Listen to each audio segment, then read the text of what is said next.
Dear students, कैसे हैं आप सब लोग। रिवीजन गुरु 07 चैनल पर एक बार फिर से आप सबका स्वागत है। तो आज मैं आप लोगों के बीच लेकर के आया हूँ क्लास 10th के संस्कृत के 2024 के जितने भी पूछे गए क्वेश्चंस हैं उनके सारे के सारे MCQs यानी ऑब्जेक्टिव क्वेश्चंस जो आपके सामने मैं डिस्कस करने वाला हूँ इस वीडियो के माध्यम से। तो इस वीडियो को स्टार्ट करने से पहले हम जो है एक छोटे से मोटिवेशन लाइन से इस वीडियो की शुरुआत करते हैं। आइए देखते हैं वो क्या है। कहते हैं हिम्मत हारने वालों को रास्ते छोटे नज़र आते हैं। हिम्मत हारने वालों को रास्ते छोटे नज़र आते हैं और आखिरी दम तक लड़ने वालों के लिए रास्ता कभी खत्म नहीं होता है। इसलिए जो कभी भी आपको किसी भी क्षेत्र में चाहे किसी भी फील्ड में हो आपको हिम्मत नहीं हारनी है। आप प्रिपरेशन कर रहे हैं तो आपको कभी भी हिम्मत नहीं हारनी है और आखिरी दम तक लड़ने वालों के लिए ही हमेशा रास्ता ओपन रहता है। तो इसलिए आपको आखिरी दम तक लड़ना है। तो ये मोटिवेशन लाइन आपको कैसी लगी ज़रूर बताइएगा। चलिए हम लोग बढ़ते हैं आगे। क्लास 10th के जितने भी आपको संस्कृत के क्वेश्चंस बनते हैं आपको 2024 में बने हैं इससे पहले पूछे गए हैं वो सारे MCQs मैं डिस्कस करने वाला हूँ इस वीडियो के माध्यम से। और आपके एग्ज़ाम के पॉइंट ऑफ व्यू से जितने भी आपको प्रीवियस ईयर क्वेश्चन हैं क्वेश्चन बैंक ये काफ़ी इंपॉर्टेंट महत्व रखता है। तो आप सभी अगर प्रीवियस ईयर क्वेश्चंस को देख कर नहीं जाते हैं तो एग्जाम में आपका बहुत सारे क्वेश्चंस हैं जो आपको मिस हो सकते हैं। इसलिए आपको क्वेश्चन बैंक यानी प्रीवियस ईयर के जितने भी क्वेश्चंस हैं कम से कम 5 साल का तो आपको जरूर देख के जाना चाहिए। तो मेरा जो इस वीडियो के माध्यम से जो मुहिम मैं शुरुआत कर रहा हूँ इसमें जो है ना लगभग 5 साल के मैं वीडियो को जितने भी MCQs है ऑब्जेक्टिव सारे क्वेश्चंस को मैं डिस्कस कर रहा हूँ ताकि आपके एग्जाम में आपको थोड़ा बहुत इससे जो है हेल्प मिल सके। तो मैं इतना तो ज़रूर उम्मीद करता हूँ अगर आप हमारे सारे के सारे ये वीडियो देखते हैं तो आपके 15 से 20 मार्क्स ज़रूर आपके मार्क्स में ऐड हो जाएंगे। तो आप उस हिसाब से ज़रूर हमारे इस वीडियो को देखें और आपको ज़रूर इसका फ़ायदा मिलेगा। और हमारे अगर चैनल को अगर आप हमारे चैनल से फ़ायदा ले रहे हैं तो ज़रूर हमारे चैनल को लाइक एंड सब्सक्राइब करें। तो आइए हम लोग बढ़ते हैं संस्कृत के क्वेश्चंस की तरफ। तो जैसा कि आप देख सकते हैं ये जो है क्लास 10th का आपको एनुअल यानी वार्षिक एग्जाम का जो है 2024 के जितने भी पूछे गए क्वेश्चंस हैं वो सारे क्वेश्चंस हैं संस्कृत के। ये पेपर सेट D है आपका और आप सभी जानते हैं कि इसमें आपको ऑब्जेक्टिव के 100 क्वेश्चंस होते हैं जिसमें कि आपको 50 क्वेश्चन सॉल्व करने होते हैं और इसके अलावा आपके सब्जेक्टिव क्वेश्चंस होते हैं। मतलब कुल 100 मार्क्स के एग्जाम होते हैं जिसमें कि 3 घंटे 15 मिनट का आपको समय दिया जाता है जिसमें 15 मिनट आपको सिर्फ क्वेश्चंस को पढ़ने के लिए दिया जाता है। तो आप सभी 15 मिनट में अपने क्वेश्चंस को पढ़ करके जो भी आसान क्वेश्चन है उसको छांट सकते हैं 50 क्वेश्चंस और 50 क्वेश्चंस को ही आपको बनाना है। तो यानी कि कह सकते हैं कि पहले के मुकाबले अब जो है एग्ज़ाम 10th की थोड़ा कुछ पहले से ज़्यादा आपको राहत मिली है, ईजी है कह सकते हैं क्योंकि आपको 100 क्वेश्चंस में से 50 छांट के बनाने होते हैं, 50 को आपको छोड़ना है तो आप ईजी क्वेश्चंस को छांट सकते हैं। तो आइए हम लोग क्वेश्चंस की शुरुआत करते हैं। सबसे पहला क्वेश्चन आपको क्या कह रहा है संस्कृत में। सबसे पहला क्वेश्चन है कि करण कारक विधायक सूत्र कौन सा है। तो करण कारक का जो विधायक सूत्र है वो क्या होगा। ऑप्शन है आपका ए संप्रदानी चतुर्थी, साधकम कर्णम, ध्रुवो पायोपदानम, कर्मणा यम भी प्रेति संप्रदानम। तो मैं आपको कुछ चीज़ बता दूं आपको कि देखिए ये संस्कृत में जो है ना आपको 40 मार्क्स लगभग आपको 40 मार्क्स का वेटेज बुक से होता है जबकि 60 मार्क्स का वेटेज आपका जो है ना संस्कृत व्याकरण से होता है। तो इसलिए आपको हर हाल में कम से कम संस्कृत व्याकरण तो पढ़ना ही चाहिए। संस्कृत व्याकरण से आपके सारे क्वेश्चंस बनेंगे इसलिए एग्जाम में टोटल ओवरऑल आप 100 मार्क्स को कवर कर पाएंगे। तो इसलिए आपको व्याकरण भी आपको बेहतर तरीके से व्याकरण को पढ़नी होगी। इसके अलावा आपको बुक्स का तो क्वेश्चंस आपको बहुत सारे इजी होते हैं जो कि आप एक बार अगर अच्छे से पढ़ लेते हैं तो उनके सारे क्वेश्चंस आपसे बन जाएंगे। तो कहीं कहीं थोड़ा बुक ज़्यादा इजी है और व्याकरण अगर आप बनाते हैं व्याकरण पढ़ते हैं तो वो भी बहुत ज़्यादा आसान होते हैं। तो इसमें जो आपको पहला क्वेश्चन है करण कारक का विधायक सूत्र कौन सा है तो इसका आंसर आपका हो जाएगा सी यानी कि ध्रुवम पायोपदानम इसका जो है करण कारक का विधायक सूत्र होगा। ठीक है। नेक्स्ट क्वेश्चन है आपको संस्कृत में कारक के कितने भेद हैं। तो संस्कृत में बात करें तो कारक के कितने भेद हैं आपको पता होना चाहिए। संस्कृत में कारक के 10 भेद हैं। कितने हैं 10 भेद। उसके बाद बात करें तो संबोधन में कौन सी विभक्ति है। संबोधन में कौन सी विभक्ति है द्वितीय विभक्ति, प्रथमा विभक्ति, तृतीय विभक्ति या फिर पंचमी विभक्ति। तो संबोधन में आपको कौन सी विभक्ति लगती है तो इसमें आपको 3 नंबर का जो आंसर होगा इसमें देख सकते हैं कि थोड़ी सी इसमें आपको इशू दिया हुआ है 3 नंबर का इसमें ऑप्शन इसका जो है आंसर्स में आप बताएंगे इसमें संबोधन में कौन सी विभक्ति लगती है ना। इस क्वेश्चन को मैं आप पे छोड़ रहा हूँ क्योंकि इस क्वेश्चन का आंसर्स जो है थोड़ा सा इसमें डाउट है तो उसको मैं अगले नेक्स्ट आपको बता दूंगा डिस्कस करूँगा। आइए तो बात करते हैं कि संबोधन में कौन सी विभक्ति होती है। तो संबोधन में आपको पता होना चाहिए संबोधन में प्रथमा विभक्ति होती है। कौन सी विभक्ति प्रथमा विभक्ति। नेक्स्ट क्वेश्चन हम लोग चलते हैं किस समास का प्रथम पद अव्यय होता है। कौन सा समास होता है इसका प्रथम पद अव्यय होता है। तो आपको 4 नंबर का जो आंसर होगा अव्ययी भाव समास इसका प्रथम पद अव्यय होता है। इसमें नाम में भी आपको लिखा होगा प्रथम पद अव्यय होता है अव्ययी भाव समास में नाम से भी आप समझ जाएंगे। इसके बाद है पंचाना चटाना समाहार का समस्त पद कौन सा है। पंचाना पंचाना चटाना समाहारों का समस्त पद कौन सा है? तो 5 नंबर का आपका आंसर होगा पंचवटी। क्या हो जाएगा? इसका पंचवटी हो जाएगा आंसर आपका। नेक्स्ट है धिक के योग में कौन सी विभक्ति होती है? धिक के योग में कौन सी विभक्ति होती है? तो 6 का आपका आंसर हो जाएगा वो धिक के योग में द्वितीय विभक्ति होती है। कौन सी विभक्ति होती है? द्वितीय विभक्ति। इसका आंसर हो जाएगा आपका सी नंबर का आंसर। नेक्स्ट क्वेश्चन है अनिर्सम किस समास का उदाहरण है? अनिर्सम किस समास का उदाहरण है? तो 7 नंबर का जो आंसर होगा इसमें ऑप्शन है अव्ययी भाव द्वंद्व या तत्पुरुष समास या फिर बहुव्रीहि समास। तो 7 का आंसर आपका हो जाएगा अव्ययी भाव समास, यानी कि अनिर्सम जो है अनिर्सम किस समास का उदाहरण है? वो अव्ययी भाव समास का उदाहरण है। नेक्स्ट क्वेश्चन है वृथा अव्यय का अर्थ क्या है? वृथा अव्यय का अर्थ क्या है? तो 8 का आंसर हो जाएगा आपका डी यानी बेकार। वृथा का अर्थ होता है बेकार, वृथा में क्या होता है? बेकार। नेक्स्ट क्वेश्चन है आपको जना एकत्व भाव वहंत वसंती प्रश्न निर्माण हेतु रेखांकित पद के स्थान में कौन सा पद रखेंगे? तो जना एकत्व भाव बृहंत वसंती प्रश्न निर्माण हेतु रेखांकित पद के स्थान में कौन सा पद रखेंगे? तो 9 नंबर का जो आपका आंसर होगा वो हो जाएगा ए का पद रखेंगे। इसमें कौन सा? का। गायंती देवा इसका नेक्स्ट कहानी क्वेश्चन है गायंती देवा कील गीत कहानी प्रस्तुत गद्यांश किस प्रांत से संकलित है? तो गायंती देवा कील गीत कहानी प्रस्तुत गद्यांश किस प्रांत से संकलित है? 10 का आपका आंसर हो जाएगा सी विष्णु प्रांत से संकलित है। किससे है? ये विष्णु प्रांत संकलित है। नेक्स्ट क्वेश्चन है गोविंद सिंह सिख संप्रदाय डैश गुरु आसित। गोविंद सिंह सिख संप्रदाय डैश गुरु आसित। इसका 11 नंबर का आपका आंसर हो जाएगा सी दसम। इसका आंसर क्या हो जाएगा? दसम। गोविंद सिंह सिख संप्रदाय डैश गुरु आसित। इसका आंसर होगा दसम। नेक्स्ट क्वेश्चन है सरस्वती पद में कौन सा प्रत्यय है? तो सरस्वती पद में बात करें तो कौन सा प्रत्यय है? जैसे कि इस क्वेश्चन को आप देख सकते हैं सरस्वती पद में कौन सा प्रत्यय है, तो इसमें जो है ना आपका आंसर गलत दिया है। सरस्वती पद में आपको दीर्घई प्रत्यय होगी। कौन सी प्रत्यय? दीर्घई प्रत्यय। इसमें कि कहीं पे आपको इसमें ये नहीं दिया है, इसमें दीर्घई प्रत्यय लगा हुआ है ना सरस्वती शब्द में। यहाँ पे आपका आंसर इसमें नहीं है। नेक्स्ट क्वेश्चन यानी कि ये क्वेश्चन आपको गलत है जो एग्जाम में सबको गड़बड़ दिया था, जिसमें कि आप सभी लोग अगर एग्जाम दिए होंगे तो आपको पता होगा कुछ क्वेश्चन इसमें जो है ना मिस्टेक हुए थे, है ना। आइए नेक्स्ट 13 नंबर में भी आप देख सकते हैं इसमें दिया है शक्ति प्लस मुतुब से कौन सा पद बनेगा? तो शक्ति प्लस मुतुब से कौन सा पद बनेगा? तो इसमें भी आप देख सकते हैं तो शक्ति प्लस मुतुब से जो आपका पद बनेगा वो बनेगा शक्तिमान। कौन सा बनेगा? शक्ति प्लस मुतुब से शक्तिमान पद बनेगा। नेक्स्ट क्वेश्चन को हम लोग देखते हैं कि किस पद में ल्यूट का प्रत्यय है? किस पद में ल्यूट प्रत्यय है? 14 नंबर का आपका आंसर हो जाएगा ए यानी पठनम पद में जो है ना आपको ल्यूट प्रत्यय है। कौन सा? पठनम पद में। नेक्स्ट क्वेश्चन आपका क्वेश्चन नंबर 15 जो है आपका क्वेश्चन है पृच्छति में कौन सी धातु है? पृच्छति में बात करें तो पृच्छति में कौन सी धातु है? तो पृच्छति में आप सभी को पता होना चाहिए कि इसमें प्रच्छ धातु है, यानी प्रच्छ धातु इसकी जो है ना इनका ही बनता है, प्रच्छ का पृच्छति बनता है। नेक्स्ट क्वेश्चन की बात करते हैं हम लोग कि नीतिकार आलस को क्या मानते हैं? जो नीतिकार लोग हैं वो आलस को क्या मानते हैं? तो नीतिकार लोग आलस को क्या मानते हैं? मित्र मानते हैं, गुण मानते हैं, शत्रु या गुण? तो स्वाभाविक है कि नीतिकार जो भी लोग होंगे वो आलस को शत्रु मानते हैं। तो ये आपका आलस्य चैप्टर से लिया गया है। आइए इसके बाद है वीरेश्वर कहाँ का मंत्री था? क्वेश्चन है आपका वीरेश्वर कहाँ का मंत्री था? तो वीरेश्वर की बात करते हैं 17 नंबर का आपका आंसर हो जाएगा वो मिथिला के मंत्री थे। कहाँ के थे? मिथिला के मंत्री वीरेश्वर। नेक्स्ट क्वेश्चन है अहो कथमय कोलाहल। अहो कथमय कोलाहल किसकी उक्ति है? तो अहो कथमय कोलाहल अगर 18 नंबर की बात करें तो यह किसकी उक्ति है? 18 नंबर का आपका आंसर हो जाएगा सी यानी कि यह प्रथम आलसी जो है ना उन्होंने कहा है अहो कथमय कोलाहल, मतलब कि यह किस प्रकार का कोलाहल है, यह पहले आलसी ने कहा था। ठीक है, आइए नेक्स्ट क्वेश्चन को देखते हैं 19 नंबर में बालाना डैश गति रिक्त स्थान को पूर्ति करना। बालाना डैश गति, तो बालाना डैश गति 19 नंबर का जो आपका आंसर होगा वो हो जाएगा बालाना जननी गति। बालाना जननी गति इसका रिक्त स्थान में आप पूर्ति करेंगे बालाना जननी गति। नेक्स्ट क्वेश्चन है तीव्रतरम में कौन सा तद्धित प्रत्यय है? तीव्रतरम में कौन सा तद्धित प्रत्यय है? तो 20 नंबर का जो आपका आंसर हो जाएगा वो होगा ए यानी कि इसमें तीव्रतरम में आपको तरप प्रत्यय है। कौन सा प्रत्यय है? तो तरप प्रत्यय तीव्रतरम में है। नेक्स्ट क्वेश्चन आपका 21 नंबर का भारत महिमा पाठ की बात करें तो भारत महिमा पाठ में कुल कितने मंत्र संकलित हैं? तो भारत महिमा पाठ में आपको कुल 5 मंत्र दिए हुए हैं और ये संकलित है। कुल 5 मंत्र भारत महिमा पाठ में आपको दिए गए हैं। नेक्स्ट क्वेश्चन आइए हम लोग देख लेते हैं अनेक से अधिक, अनेक मतलब एक से अधिक पदों का संक्षेप क्या कहलाता है? तो अनेक यानी एक से अधिक पदों का अगर संक्षेप हो तो उसे क्या कहते हैं? संधि कहते हैं, संयोग कहते हैं, प्रत्यय कहते हैं, समास कहते हैं। तो आप सभी जानते हैं उसे समास कहा जाता है। यानी 22 नंबर का जो आपका आंसर हो जाएगा वो हो जाएगा डी, ये समास कहते हैं उसे। नेक्स्ट क्वेश्चन है रविंद्र का संधि विच्छेद क्या होगा? तो रविंद्र का संधि विच्छेद क्या होगा? इसका जो हो जाएगा आपका रवि जोड़ इंद्र हो जाएगा। क्या हो जाएगा? रवि जोड़ इंद्र यानी सी हो जाएगा 23 नंबर का आंसर। रविंद्र है, रवि जोड़ इंद्र हो जाएगा। नेक्स्ट क्वेश्चन आप देख सकते हैं पटनेती में कौन सी संधि है?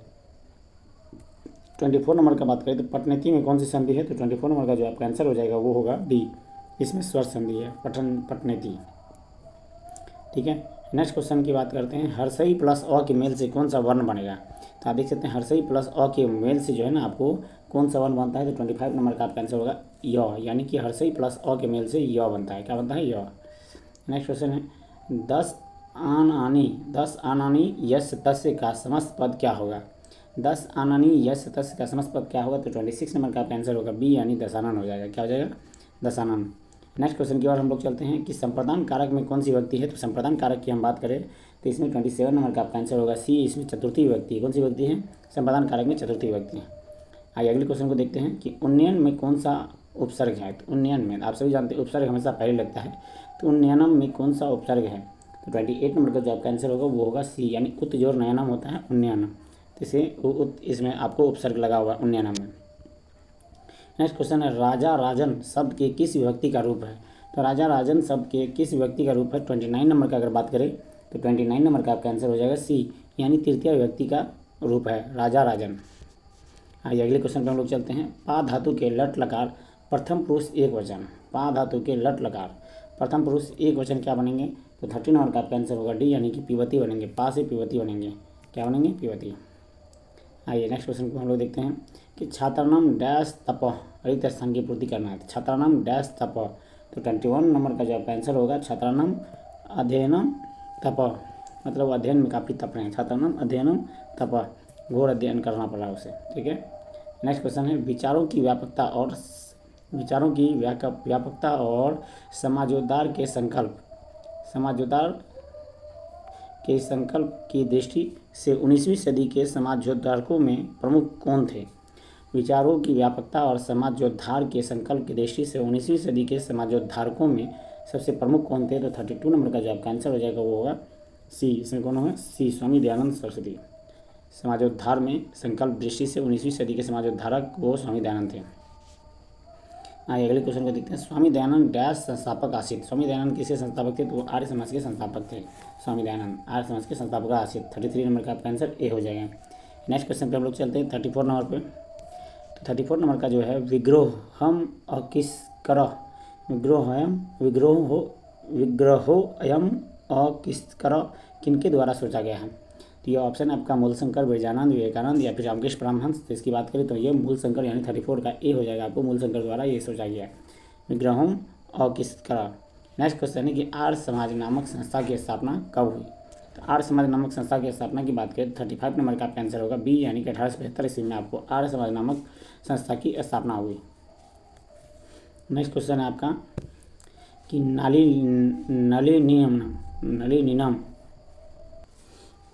नेक्स्ट क्वेश्चन है कि नलिनीनम पद का अर्थ क्या है। तो नलिनीनम पद का अर्थ की बात करें 36 नंबर का आंसर हो जाएगा आपका बी, यानी कि तालाब। नलिनीनम पद का क्या अर्थ है, तालाब है। इससे पहले क्वेश्चन था आर्य समाज की स्थापना 1875 ईस्वी में, ठीक है। नलिनीनम पद के अर्थ है तालाब। नेक्स्ट क्वेश्चन हम लोग चलते हैं कि व्याघ्रपति कथा का बाघ कैसा था। अगर बात करें तो व्याघ्रपति कथा का बाघ कैसा था, तो वो बूढ़ा था। कैसा था, वो बूढ़ा था। नेक्स्ट क्वेश्चन, व्याघ्रपति कथा अगर आपने कहानी पढ़ी है तो इस क्वेश्चन का आंसर आप बहुत आसानी से दे सकते हैं। व्याघ्रपति कथा का पथिक किसमें निमग्न हो गया। तो व्याघ्रपति कथा का जो पथिक है वो किसमें निमग्न हो गया, पानी में, धूल में, अध्ययन में या फिर कीचड़ में। वो कीचड़ में निमग्न हो गया, ठीक है। नेक्स्ट क्वेश्चन की बात करते हैं हम लोग, क्वेश्चन नंबर 39, हितोपदेश नीति ग्रंथ किनकी रचना है। तो बात करें तो ये नारायण पंडित हितोपदेश नीति ग्रंथ की रचना है, नारायण पंडित की रचना है। नेक्स्ट क्वेश्चन, रोगियों के लिए पथ्य क्या है। तो रोगियों के लिए पथ्य क्या है, रोगियों के लिए पथ्य एक 14 नंबर का अगर बात करें तो आपका आंसर हो जाएगा ये दवा है। रोगियों के लिए पथ्य क्या है, एक दवा है। इसके बाद जन्म से पूर्व कितने संस्कार होते हैं। तो 41 नंबर का जो बात करें जन्म से पूर्व कितने संस्कार होंगे, तो कुल 3 संस्कार होते हैं जो जन्म से पूर्व होते हैं। नेक्स्ट क्वेश्चन की बात करते हैं हम लोग, पुंसवन संस्कार का उद्देश्य क्या है। तो पुंसवन संस्कार का उद्देश्य की बात करें तो इसका ऑप्शन है गर्भरक्षा, गर्भस्थ में संस्कार का आरोपण, गर्भधारण या फिर गर्भवती की प्रसन्नता के लिए। तो पुंसवन संस्कार 42 नंबर का जो आपका आंसर होगा वो हो जाएगा डी, यानी गर्भवती की प्रसन्नता के लिए पुंसवन संस्कार किया जाता है। नेक्स्ट क्वेश्चन है कि संस्कार के कितने प्रकार हैं। तो संस्कार की अगर बात करें कि 43 नंबर का आंसर, संस्कार के कितने प्रकार है, तो कुल 5 प्रकार संस्कार के होते हैं। नेक्स्ट क्वेश्चन है आपको, भारतीय जीवन दर्शन का सबसे महत्वपूर्ण उपादान क्या है। तो भारतीय जीवन दर्शन का सबसे महत्वपूर्ण उपादान की बात करें तो 44 नंबर का आपका आंसर हो जाएगा वो ए, संस्कार है।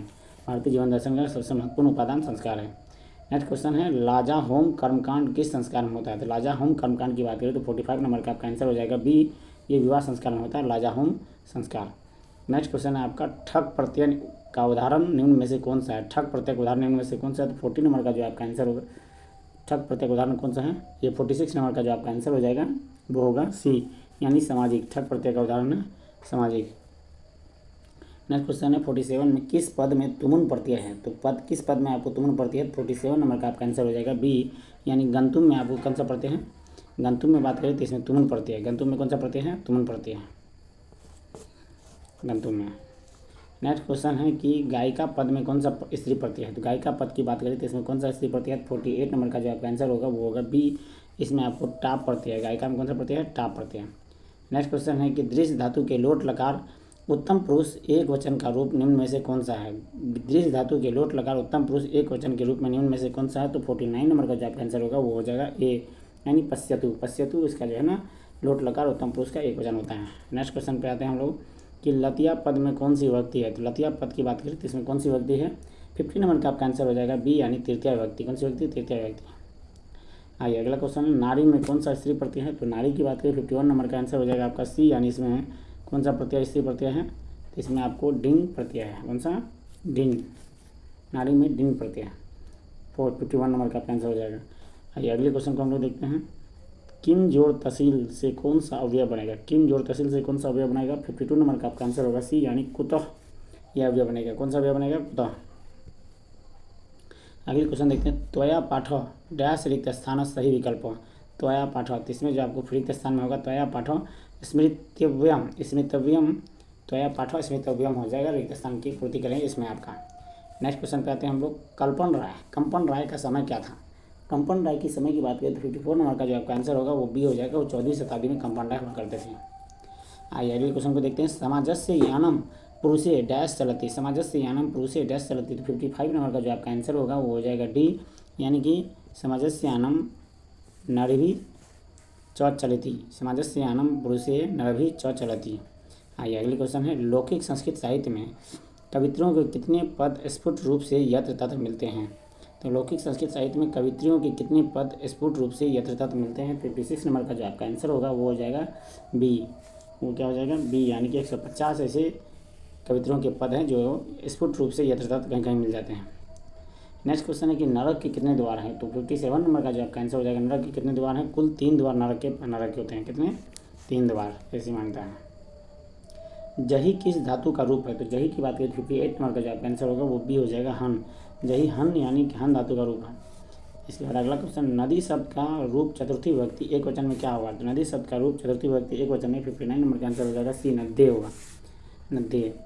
प्रचार पद में कौन सा उपसर्ग है? तो प्रचार की बात करें तो प्रचार पद में उपसर्ग कौन सा? उपसर्ग हमेशा पहले लगता है जबकि प्रत्यय बाद में लगता है। तो 60 का जो आपका आंसर हो जाएगा वो हो जाएगा ए, यानी कि प्रचार में प्र है, प्र प्रत्यय है, उपसर्ग है, सॉरी। नेक्स्ट है अनंतरम के योग में कौन सी विभक्ति होती है? तो अनंतरम के योग में कौन सी विभक्ति होती है? तो इसकी बात करते हैं। इसका आंसर हो जाएगा आपका अनंतरम के योग में कौन सी विभक्ति होती है? 61 नंबर का आपका आंसर होगा बी, पंचमी विभक्ति होती है। कौन सी विभक्ति? पंचमी विभक्ति। इसके बाद है आशित किस लकार का शब्द रूप है? आशित किस लकार का शब्द रूप है? तो 62 का हो जाएगा आंसर बी, लंग लकार का शब्द रूप है आशित। आइए नेक्स्ट क्वेश्चन देखते हैं हम लोग। युवाम पद का मूल रूप निम्न में से कौन है? तो युवाम पद का मूल रूप की बात करते हैं इनमें से कौन सा? 63 नंबर का जो आपका आंसर होगा वो हो जाएगा बी, यानी युग्मत आपका जो है युवाम पद का मूल रूप है। नेक्स्ट नीति श्लोका पाठ में कितने पद है? तो 64 नंबर का जो आपका आंसर होगा बी, नीति श्लोका पाठ में 10 पद है। कितने पद है? 10 पद। धर्म की रक्षा किससे होती है? तो 65 नंबर का आंसर होगा आपको ए, धर्म की रक्षा किससे होती है? सत्य से होती है। क्षमा किसका नाश करती है? तो बात करें क्षमा किसका नाश कर देगी? 66 नंबर का जो आपका आंसर हो जाएगा वो होगा ए, क्षमा हमेशा क्रोध को खत्म कर देती है। उच्चते पद का अर्थ क्या है? तो उच्चते पद की बात करें तो उच्चते पद का क्या अर्थ है? 67 नंबर का आपका जो आंसर हो जाएगा वो हो जाएगा ए, उच्चते पद का अर्थ होता है कहा जाता है कि, और कहा जाता है। इसके बाद कर्मवीर कथा में प्रशासन के क्षेत्र में कौन लोकप्रिय हुआ? कर्मवीर कथा में प्रशासन के क्षेत्र में कौन लोकप्रिय हुआ? तो 68 नंबर का आंसर होगा आपका बी, हो जाएगा बी, यानी कि राम प्रवेश राम इसमें लोकप्रिय हो गया। कर्मवीर के क्षेत्र में कौन? राम प्रवेश राम इसमें लोकप्रिय हो गया, है ना। इसके बाद राम प्रवेश राम ने अनेक विषयों की पुस्तकों को कहाँ आत्मसात किया था? राम प्रवेश राम ने अनेक विषयों की पुस्तकों को कहाँ पर आत्मसात किया? 69 नंबर का जो आपका आंसर होगा वो सी हो जाएगा, वो हो जाएगा सी, यानी कि महाविद्यालय पुस्तकों में यह प्रकाशित किया गया। इसके बाद नेक्स्ट क्वेश्चन है आपका 70 नंबर में। भिकन टोला गाँव से प्रशासन द्वारा स्थापित प्राथमिक विद्यालय कितनी दूर है? बीकन टोला से प्रशासन द्वारा स्थापित प्राथमिक विद्यालय कितनी दूर थी? 70 का जो आपका आंसर हो जाएगा 70 का वो हो जाएगा ए, यानी 1 कोस दूर था। बीकन टोला जो है प्रशासन द्वारा प्राथमिक विद्यालय से कितनी दूर है? तो 70 का आपका आंसर हो जाएगा वो हो जाएगा ए, यानी 1 कोस दूर है। कितने कोस? 1 कोस ये आपका दूर है। नेक्स्ट क्वेश्चन पे बात करते हैं हम लोग, किस पद में तल प्रत्यय है? तो कौन से पद है जिसमें तल प्रत्यय है? तो 71 नंबर का जो आपका आंसर होगा वो हो जाएगा ए, यानी गतवान में आपको तल प्रत्यय देखने को मिलता है। नेक्स्ट क्वेश्चन है कि गच्छन में कौन सा प्रत्यय है? तो गच्छन की बात करें तो 72 नंबर का आपका आंसर हो जाएगा बी, यानी इसमें सत्री प्रत्यय है। कौन सा प्रत्यय? सत्री प्रत्यय। इसके बाद जयतु किस लकार का रूप है? तो जयतु की बात करते हैं किस लकार का रूप है? 73 नंबर का जो आपका आंसर होगा वो ए, यानी ये लोट लकार का रूप है जयतु। इसके बाद नेक्स्ट क्वेश्चन है आपको, कवि शब्द का रूप चतुर्थी विभक्ति एक वचन में क्या होगा? कवि शब्द का रूप चतुर्थी विभक्ति एक वचन में क्या होगा? तो 74 का जो आपका आंसर हो जाएगा वो हो जाएगा सी, यानी कविय हो जाएगा। कवि शब्द का रूप चतुर्थी विभक्ति एक वचन में क्या होगा? कविय। 75 नंबर, डैश नमः रिक्त स्थान की पूर्ति करना है। 75 नंबर का आपका आंसर होगा सरस्वती नमः। क्या होगा? सरस्वती नमः। इसके बाद है किस शब्द में सु उपसर्ग नहीं है? तो कौन सा शब्द है जिसमें सु उपसर्ग नहीं है, में सु प्रत्यय नहीं है? तो सुगम में आपका जो है सुगमम में आपका सुप्रत्यय उपसर्ग नहीं है। 76 नंबर का आपका आंसर हो जाएगा। नेक्स्ट क्वेश्चन है आपको, अख्यातोपयोगी सूत्र का उदाहरण कौन सा वाक्य है? अख्यातोपयोगी सूत्र का उदाहरण कौन सा वाक्य है? तो 77 नंबर का जो आपका आंसर हो जाएगा वो बी, स्वव्याघ्रात विभेति। स्वव्याघ्रात विभेति इसका सूत्र का उदाहरण है। नेक्स्ट क्वेश्चन है, गुरु समीपतम का समस्त पद कौन सा है? गुरु समीपतम का समस्त पद कौन सा है? तो 78 नंबर का जो आपका आंसर हो जाएगा वो होगा बी, यानी उपगुरु हो जाएगा। क्या हो जाएगा? उपगुरु। नेक्स्ट क्वेश्चन है कि पुरंदरा पद का अर्थ क्या है? तो 79 नंबर का जो आपका आंसर होगा पुरंदरा पद का क्या अर्थ है? तो सी हो जाएगा इसका आंसर आपको इंद्र। पुरंदर मीन्स इंद्र होता है। नेक्स्ट क्वेश्चन है, किसके समय में पाटलिपुत्र की रक्षा व्यवस्था और शोभा अत्युत्कृष्ट हुई थी? किसके समय पाटलिपुत्र की रक्षा व्यवस्था और शोभा अत्युत्कृष्ट हुई थी? तो 80 नंबर का जो आपका आंसर होगा वो हो जाएगा ए, यानी कि चंद्रगुप्त मौर्य के समय पाटलिपुत्र की शोभा व्यवस्था बहुत ही ज़्यादा आकृष्ट हुई थी। नेक्स्ट है, तत् जोड़ मध्य में संधि होकर क्या रूप बनेगा? तत् जोड़ मध्य में संधि होकर क्या रूप बनेगा? तो 81 नंबर का जो आपका आंसर हो जाएगा वो होगा सी, यानी कि तन्मध्य बनेगा। तत्व में मध्य जोड़ देते हैं तो संधि होकर के क्या रूप बनेगा? तन्मध्य। नेक्स्ट क्वेश्चन है, परोपकारों में किन किन वर्णों की संधि हुई? परोपकारों में किन किन वर्णों की संधि हुई? तो 82 नंबर का जो आपका आंसर होगा वो ए हो जाएगा। परोपकारों में अ और हर्षऊ की संधि हुई है। नेक्स्ट क्वेश्चन है कि जटा जिनधरा ऋषय डैश अवगाहनते रिक्त स्थान की पूर्ति करें। जटा जिनधरा ऋषय डैश अवगाहनते। तो 83 नंबर का जो आपका आंसर हो जाएगा वो होगा ए नंबर, 83 का जो आपका आंसर हो जाएगा वो हो जाएगा सी नंबर, यानी कि मंदाकिनी नदी की ज़्यादातर वर्णन किया गया है। जटा जिनधरा ऋषि मंदाकिनी अवगाहनते। नेक्स्ट क्वेश्चन है, सरस्वती पूजा के कुलगिरी किस नगर को कहा गया? तो सरस्वती पूजा के कुलगिरी किस नगर को कहा गया? तो 84 नंबर का जो आपका आंसर होगा वो हो जाएगा ए, पटना को सरस्वती पूजा का कुलगिरी कहा गया। सत्यमेव जयते नारीतम, यह पद किस उपनिषद से लिया गया? तो आप सभी जानते हैं इसे मुंडकोपनिषद से लिया गया है। इसे लिया गया तो मुंडकोपनिषद से। 85 नंबर का आपका आंसर हो जाएगा वो बी। नेक्स्ट क्वेश्चन पे बात करें तो रीतस्य पद का अर्थ है। रीतस्य पद का क्या अर्थ है? तो 86 नंबर का आपका आंसर होगा सी, सत्य। रीतस्य पद का अर्थ है सत्य। नेक्स्ट क्वेश्चन की बात करते हैं कि तत्र तीर्थानि दर्शनानाम आयन्ति, प्रश्न निर्माण हेतु रेखांकित पद का स्थान होगा। तत्र तीर्थानि ये दर्शनाम आयन्ति, प्रश्न निर्माण हेतु रेखांकित पद का स्थान कौन सा होगा? 87 नंबर का आपका आंसर हो जाएगा ए, यानी कि के इसका प्रश्न निर्माण पद का स्थान होगा। नेक्स्ट क्वेश्चन है, सत्य का मुंह किस पात्र से ढका है? तो सत्य का मुंह जो है आपको हिरण्मयी पात्र से ढका हुआ है। 88 नंबर का आपका आंसर हो जाएगा ए। नेक्स्ट क्वेश्चन है, कूटनीमत काव्य के कवि कौन है? तो कूटनीमत काव्य के कवि की बात करें 39 नंबर का आंसर हो जाएगा आपका बी, ये दामोदर गुप्त हो जाएंगे। कौन हो जाएंगे? दामोदर गुप्त। नेक्स्ट क्वेश्चन है आपका, सप्ताही डैश दिनानी भवंती। यहाँ तो सप्ताही दे दिया और साथ में यहाँ भी सप्ताही सब कुछ दे दिया। तो ये जो है ना आपको क्वेश्चन से ही रॉन्ग है, इसलिए इसको आप स्किप कर देंगे। आइए, कर्णस्य दानवीरता पाठ कहाँ से संकलित है? तो 91 नंबर का जो आपका आंसर हो जाएगा कर्णस्य दानवीरता पाठ कहाँ से संकलित है? तो वो है आपको महाभारत से। कर्ण की दानवीरता महाभारत से ली गई है। नेक्स्ट है, भो कर्ण महत्रा भिक्षा याचे किसका कथन था? तो यह जो है शल्य, यानी कि यह आपको शक्र का कथन था। 92 नंबर का आपका आंसर हो जाएगा सी, यानी शक्र जिसे इंद्र कहते हैं, इनका ही कथन था। उस महत्रा भिक्षा याचे, मुझे भिक्षा चाहिए, यह आपको श्री इंद्रदेव ने आकर के कहा था। एत देव का संधि विच्छेद क्या है? एत देव का संधि विच्छेद की बात की तो 93 नंबर का आपका आंसर होगा सी, यानी एतत जोड़ एव, एत देव। नेक्स्ट क्वेश्चन की बात करते हैं, विसर्ग संधि का उदाहरण कौन सा है? विसर्ग संधि के उदाहरण की बात करते हैं 94 नंबर का जो आपका आंसर हो जाएगा वो हो जाएगा ए, यानी इतस्ततः, यह विसर्ग संधि का उदाहरण है। नेक्स्ट क्वेश्चन की बात करते हैं हम लोग, अशांति किस समास का उदाहरण है।